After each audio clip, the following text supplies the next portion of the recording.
Hello, sales reps. This is Darcy Piedmont with Above the Tree Line, your publisher success manager. And I want to share with you the results of a survey that we recently conducted at Above the Tree Line.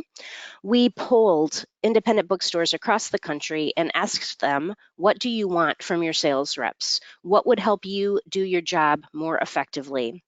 I'm going to share with you today some of the highlights from that survey, offer you some ideas, give examples of some sample markups, and invite you to tap into some of our training resources in case you need any help with any of these ideas and suggestions.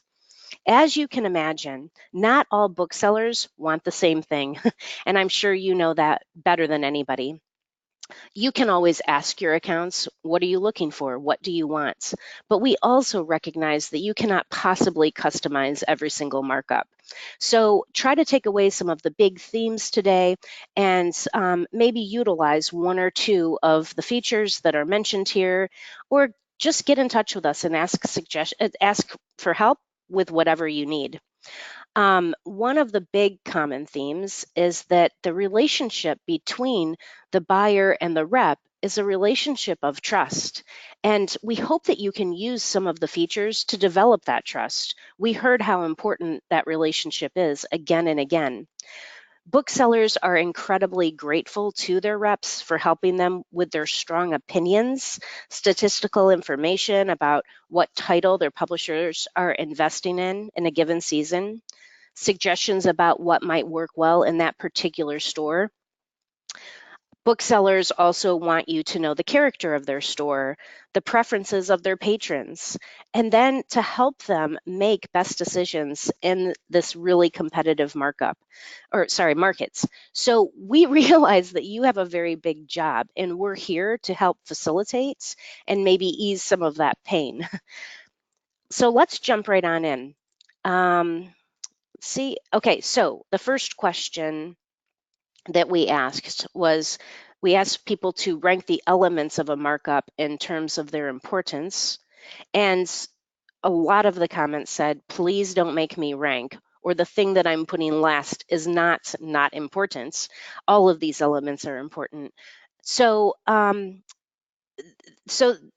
an overriding consensus. But with that said, the markup notes kind of came to the top. And it makes sense because that is the place where reps can put their opinion. It allows for you to add your voice, and booksellers do trust that. They want that from you. So that one kind of rose to number one. And close second and third were comparable titles and also priorities. Comp titles are incredibly significant to buyers, especially people who use analytics, because they can see their sales history and predict whether a title will do well. And then priorities, we have a nice quote that kind of sums it up. One buyer said, priorities help me take a catalog of 800 titles and shrink it down to 200. So please know that a lot of buyers will actually filter their catalog by priorities as a starting point. Let's go on to, in a markup note, so just in the note itself, what elements are most helpful to you? And again, we heard buyers say that it was hard to pick just one, that all of these elements have their place. But we do see rep impressions, rep opinions, again, rising to the top. Buyers want to hear from you. They want your voice. They want your advice. They want your inside information. Print run is also incredibly helpful, as well as plans publicity, a little bit of information on that, because it, again, will tell them how much the publisher is investing in that title, how much, kind of oomph they have behind it. And that tells them that it's a book that will sell well in their store, that people will come in and want. Of note, we also heard that some buyers love gifts and live links, while others grow weary if the gifts don't actually help to sell the book. So you can talk to buyers and again, ask their preference, but at the same time, you can offer your opinion. If you use gifts and it helps you take a very large catalog and break up the monotony, maybe even add some humor to help sell those books, then go ahead and do that and just tell the buyers what your motivation is and what you're hoping to gain from using live links or other visual material. Notes are more often an art than a science, so go ahead and make them your own. The last thing that we're trying to do here is to have every single rep from every single house have exactly the same markups. Go ahead and use your artistry there, but try to be consistent so that booksellers do know what to expect from you. A couple of words from buyers here. The overriding comment we heard again and again in this question is, I care what my rep thinks. So if you love a book, say it. If you hate a book, say that. Let them know.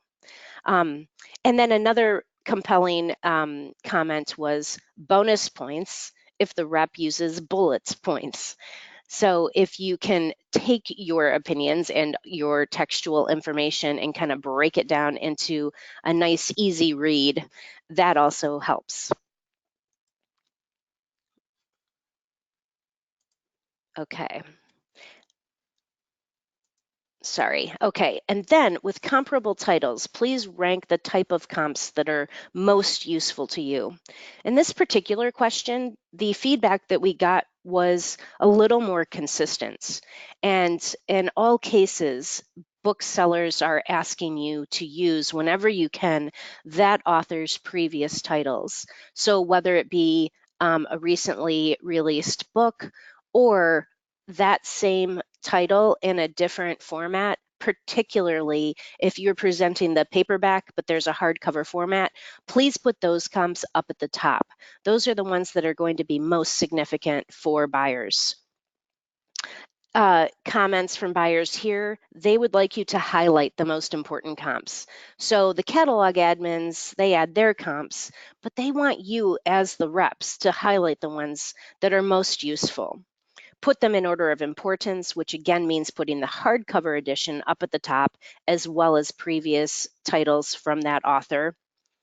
Catalog admins need to stop using ebooks, audiobooks, etc. in comps. Those should be in related titles, not comps, because there isn't sales history on that for buyers. Also, less is more. 6 to 8 comps is a little more helpful than 16 to 18. There's less scrolling, it gets right to the point, so consider that.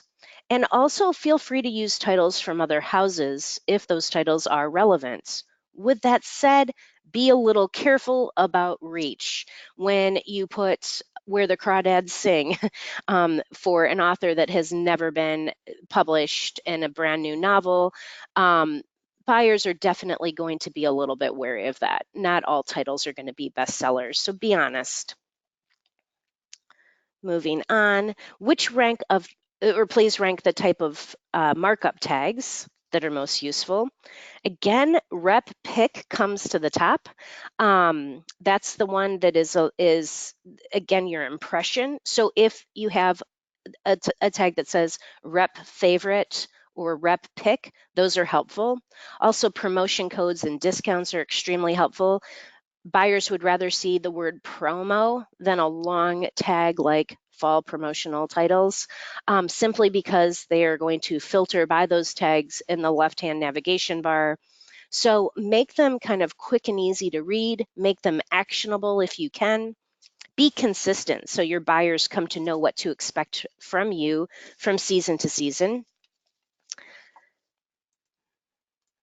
And then moving on, this last slide, do you show or hide a title's content when going through a catalog?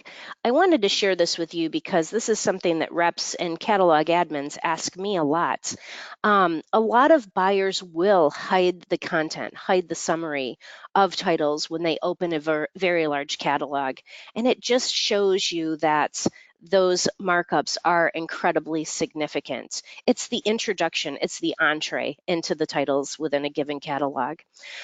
If they like what they see, then they might expand the content and get to know that book a little bit better. So it's almost half and half of the people who will just hide the content and only open as necessary.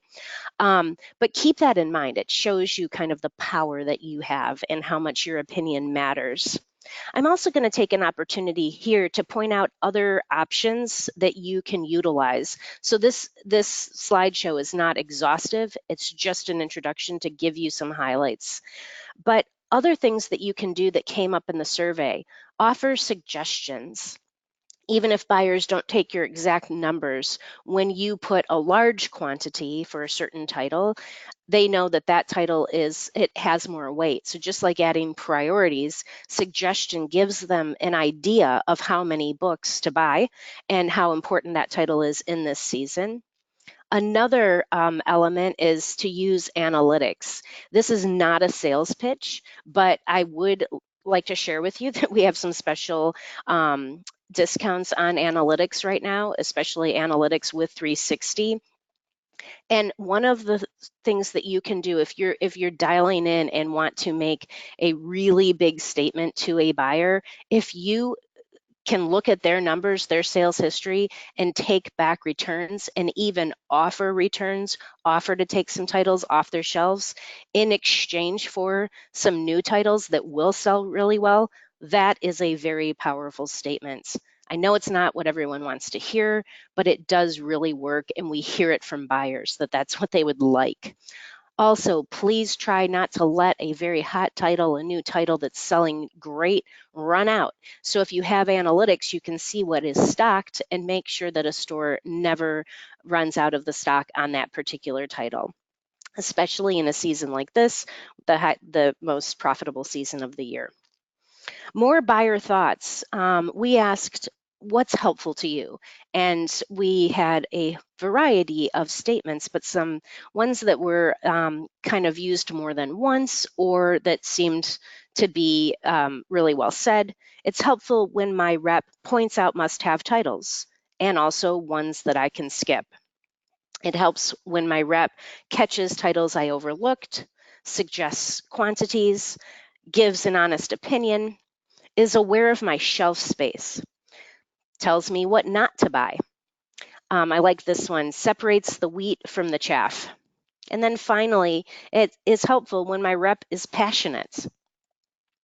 So kind of closing information from this survey, your buyers want to know, they want you to know how grateful they are, how much they come to rely on your opinion. It's not an easy business. Everyone is very busy. There is lots of information to process on both ends. We get that. So we hope that you can use Edelweiss, this software, and the features to develop a trusting, open relationship and make the decisions make them a little bit easier to come to. We're definitely here for training if you need us. And now I'm going to flip over to some sample markups. So going into my Edelweiss accounts, Kate McCune from HarperCollins has been incredibly helpful to me. She's a rep here in Ann Arbor, and she shared with me a few titles, some sample markups, and I just wanted to share this because it gives you an idea of what stores see on their end. So right now I'm in a fictional store above the tree line with 2 locations at Washington and Ashley. So this is not a real store, but these are real markups. And I also wanted to share with you this left-hand navigation bar where stores can really easily refine results, and they can filter by some of these things. And obviously there are more features there when we're working with a really big catalog. So the first thing a buyer might do is go in and sort this big catalog by certain features. For now, I'm going to close this left-hand navigation bar and we can focus on the content of these markups. So a couple of things right from the beginning. Kate does not create cookie cutter markups for herself. Each one is a little different, so she's not going to use every single feature in every single markup. That's important to note, and I think it works really well for her. Another thing of interest, Kate is the person who taught me when I first started this job that the size of a markup matters. So just the size alone, how much text is there, that is a statement itself. So she often will have these longer markups and people know these are the important titles. But then she also has markups that are 1 or 2 sentences. So don't be afraid to take that tip. In this particular title, you can really hear Kate's voice. This should be smart, dishy fun, the right art culture book at the right moments. I love that.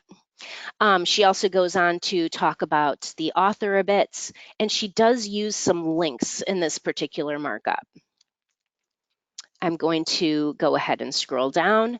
Then she uses a Louise Erdrich book and shows, highlights some information about quantity and packages, and also some things of note that will come with this particular exclusive edition. In this title, she uses some tags that are very useful that again can help the bookseller filter um, and figure out that this is a good holiday title or an indie next title. In this particular book, too, she uses all of Louise Erdrich's previous, or not all of them, but many of the recent previous titles, so that the buyer can see from their own analytics, how did these other titles do by this same author? So this is a very good example of that. These are the highlighted titles in order. And then finally, this last title that gives you an idea of how she uses colored text and a back order that's been canceled. This is a new paperback edition of a title by this author, and so she goes ahead and uses the other formats to give you an idea again of how things have sold. So I'm sure you can linger on this and notice here's where Kate uses a quote, but she didn't use that on other titles. Again, these are just some samples. I'm going to include some more sample markups in other training material. But right now, I'd like to end, so I don't take up too much of your time, by just letting you know that these, again, are the highlights of what came out of our bookseller survey. It was my goal to just offer you some ideas, maybe some new ways to use some of our longstanding features, to give you some examples of how other reps do it, especially here, Kate, this veteran rep who's been very helpful. Thank her if you see her. And then finally, just please do tap into our training material. So if you go up to the upper right-hand corner and click help and get help, it takes you to our knowledge center. And always, always feel free to write to us at support@abovethetreeline.com, and we will answer your questions. We're invested in your success. We love the book industry, and we love that reps are out there working with independent booksellers and keeping small businesses alive. So thank you so much for tuning in.